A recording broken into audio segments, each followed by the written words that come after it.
Alright guys, welcome back to another video. It's your man Jay Will. So the Moto Z3 Play got announced a couple days ago, and I just had so much going on I didn't have time to bring you this news.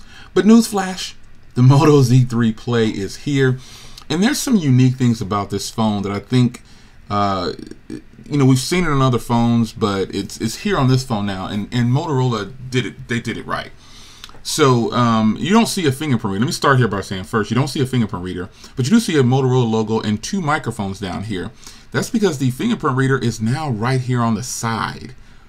Very, very nice implementation.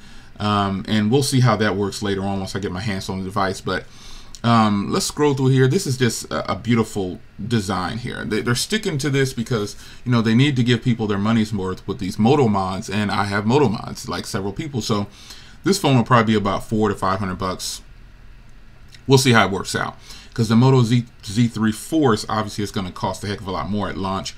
This will go on sale too. I mean, this is a beautiful phone. It's so difficult now to pick one phone and stay with it if you like tech reviews. You'll end up having a bunch of phones, and this is definitely one I plan on grabbing.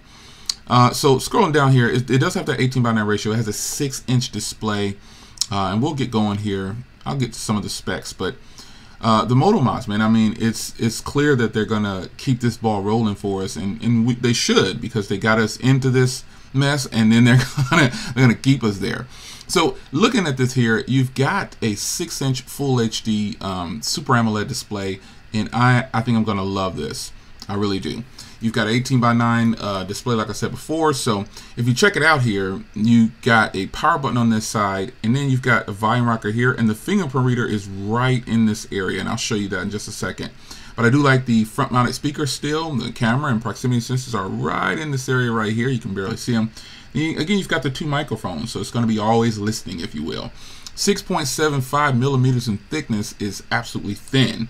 Now, it may not be as thin as the 5.1, but 6.75 with a 2.5D curved glass and aluminum body, they're still winning. I think Motorola wins a lot of designs. Now, another thing about this is 18:9 ratio, so I'm very curious to put it up next to my Moto Z2 Force and see how much thinner it actually is, but that's going to be a good look. So the cameras are now a 12 megapixel and a 5 megapixel, so they really like that depth sensor, and they're really going to push that. That's the way the industry is going right now, so it's a good look. And let's take a look at this fingerprint reader, because there's a capture of it down here. Now, this is awesomeness. I like how they did this. Now, obviously, this isn't the first implementation of a side-mounted fingerprint reader, but I like how it kind of just flows with the device. This is going to be a good look, folks. No more, reaching down low. You can just pop it right on the side, and you can unlock your phone. And I'm really curious to see how fast that's going to unlock, because I've had my experience with some side-mounted fingerprint readers, and they actually work pretty decent. A little fumble every now and then, but they work. And facial recognition and face unlock, really wasn't a big hit unfortunately, until Apple started to talk about it, because Android had it before then, but nobody really talked about it. And so now facial unlock is here to stay, and that is exactly what I use on my Zenfone 5. I use the iris scanner on my Note 8, and I use the facial recognition on the HTC U12 Plus as well, and obviously the iPhone as well.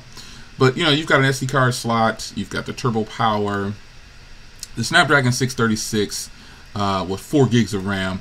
It's going to be a nice look. So getting deeper in here, I want to get into these specs and show you all of them. Obviously, it's going to run 8.1, and there's going to be a 32 or a 64 fingerprint reader side mount. I really like that. 2 terabyte micro SD card slot. I don't know why a person would need to have that much on their phone. However, it is going to be an option. I would have been curious. It would have been nice to see if they were going to put the Snapdragon 710 in here. That would have been pretty cool. 3,000 milliamp hour battery stuffed into this little tiny body, and this is going to be really nice. 15-watt turbo power charger right in the box. Wireless charging mod is available as well. So that's pretty much it, man. The 6.01 display, 6 inches pretty much. It's an AMOLED, so that's going to be a nice look. Now, they're touting this Max Vision, but I don't know about that. It's probably just got a really beautiful display. 6000 series aluminum frame. Oh, wow. So that should be pretty good. Deep indigo black is what this is going to be, and this is just probably going to be awesome. 4K at 30 frames per second, slow motion, time lapse. You know, you get the gist of it. So obviously here you've got a portrait mode, a cinematograph mode, group selfie, YouTube live mode. That's what I'm talking about. I think I might have missed that up top, but having the YouTube live mode on the rear camera and the front camera, folks, that's gonna they're getting ready to. Samsung, you better bring that back. You better bring it back, man, because having the YouTube live mode is gonna do wonders for YouTubers. This is, and just people who want to do YouTube. That is gonna be a big deal right there. I'm already excited about that. Honestly, I really am, because being able to shoot YouTube live videos like that, it's gonna be nice. Front ported speaker still is on the Motorola's. You know how they do it. It's a very clean speaker, very crisp, very clear there. So there you have it, man. Give you a quick rundown. Oh, obviously it's unlocked for the US, and here's all your bands. LTE for the world. NFC, got that in there too. Bluetooth 5.0, nice. Dual SIM is available, and it's a nano SIM. So this is what you'll get. You get a head adapter, because there's no headphone jack, and you get the Type-C cable. At least they're giving you an adapter. It's your man Jay Will. Moto Z3 Play rundown, specs, and a quick look at the website here. What do you guys think? Is this a winner? I love Motorola devices. I think they've always did well by the customers, and I think they're doing it again here. I'll see you guys in the next video. Be sure to leave a comment down below. Take care.